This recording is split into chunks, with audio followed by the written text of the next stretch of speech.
With review of the images and the X-rays, I mean, this was a crush injury. That would generate the findings clinically on X-ray that we saw.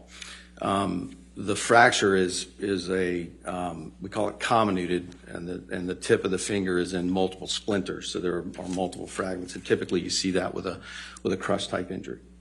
So a comminuted fracture is one where there's multiple fragments of bone? That's correct.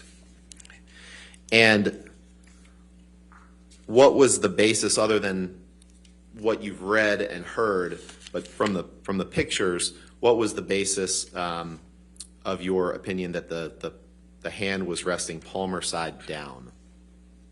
Well, that was the way the injury was described and demonstrated in the videos. And so in that position, were the bottle to strike the finger the way it was described, it would have struck on the nail, and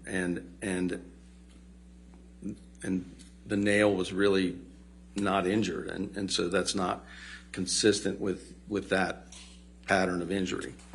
Tell us, in relation to your expert opinion on the cause of Mr. Depp's injury, tell us what you see in this picture, please.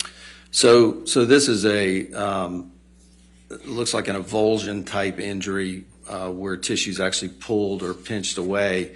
I think what's important in this picture is that the tissue loss is on the palmar aspect from underneath the finger rather than all transversely in the finger, which you would anticipate if the bottle struck the finger. You would expect more of this level of injury rather than isolated to the palmar aspect. And what do you notice about the condition of the fingernail in this picture?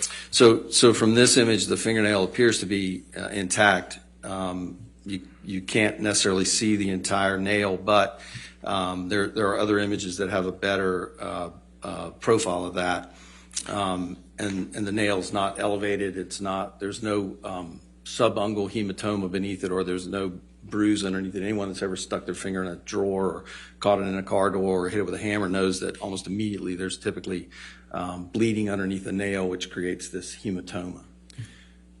So, not being a doctor, I'm going to try to summarize what you just said. Are you saying that in an injury like this, if something had come from the top, that there would be an immediate impact to the fingernail bed?